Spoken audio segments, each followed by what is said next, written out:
Ces dernières semaines, le processus d'adoption de la réforme de la PAC a beaucoup avancé à Bruxelles. En juillet, les chefs d'État et de gouvernement ont arrêté le budget pour les 7 prochaines années de la PAC. Le 20 octobre dernier, le Conseil des ministres est parvenu à un accord sur un compromis sous présidence allemande. Et le 23 octobre dernier, le Parlement européen a donné son avis sur le texte de projet de réforme de la PAC.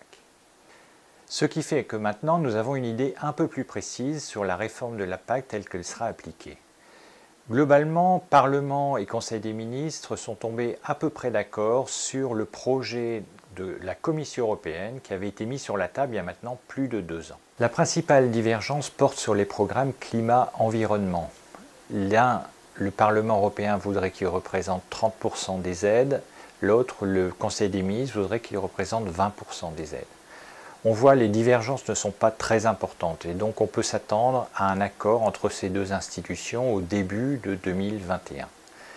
D'ores et déjà en France, le ministre de l'Agriculture a commencé à travailler sur son PSN, Programme stratégique national PAC, qu'il soumettra prochainement aux avis des différentes organisations agricoles.